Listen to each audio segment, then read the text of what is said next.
if I wasn't sure before, I definitely knew after this day, the second day in Uganda, that I was on a missions trip. God is good all the time. I had never been on a missions trip before, didn't think of myself as a missionary, not then, not now. But here I was, standing with a group of people who didn't look anything like me, and being welcomed by a group of faces that did look like me. God is good all the time. I may have been in unfamiliar surroundings, but that call and response had echoed through Black churches in America for generations. That part I knew. The headmaster spoke proudly about having a master key to the gates of the school. Above us, barbed wire lined the fence. The Ugandan flag flew beside the American flag.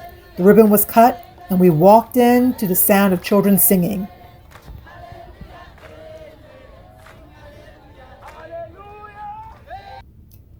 We moved deeper into the campus, and when I looked behind me, I saw a sea of children following us.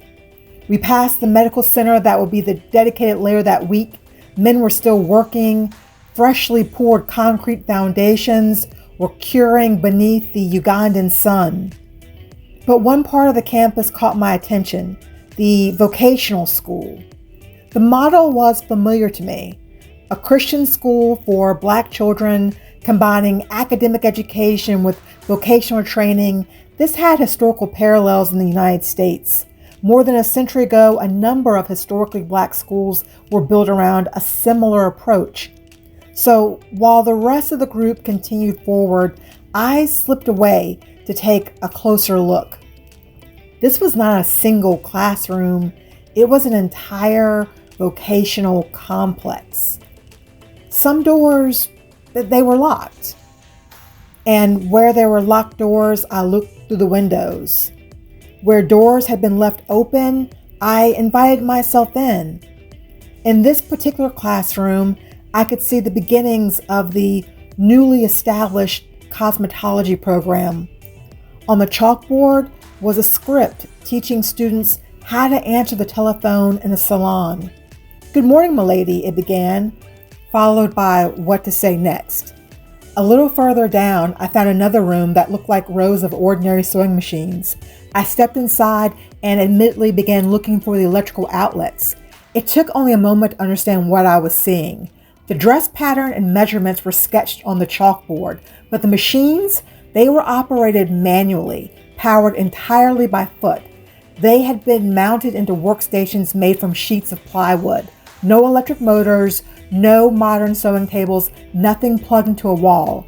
I heard voices further down the corridor and I walked toward them. Students were gathered around the phone of another volunteer as she showed them photographs of garments her own students had made years earlier. They crowded closer, studying the images and asking questions. I was looking at the dresses when the student manager approached me. The student manager approached and asked if I wanted something made, custom made. And I looked at him and he said, "We can have it ready for you before you leave Uganda."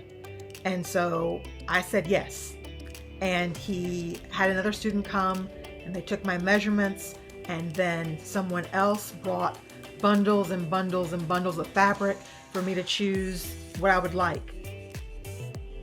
The students used this machine to make this dress, fitted with a lined bodice, pleated skirt, zipper closure, and a keyhole opening in the back.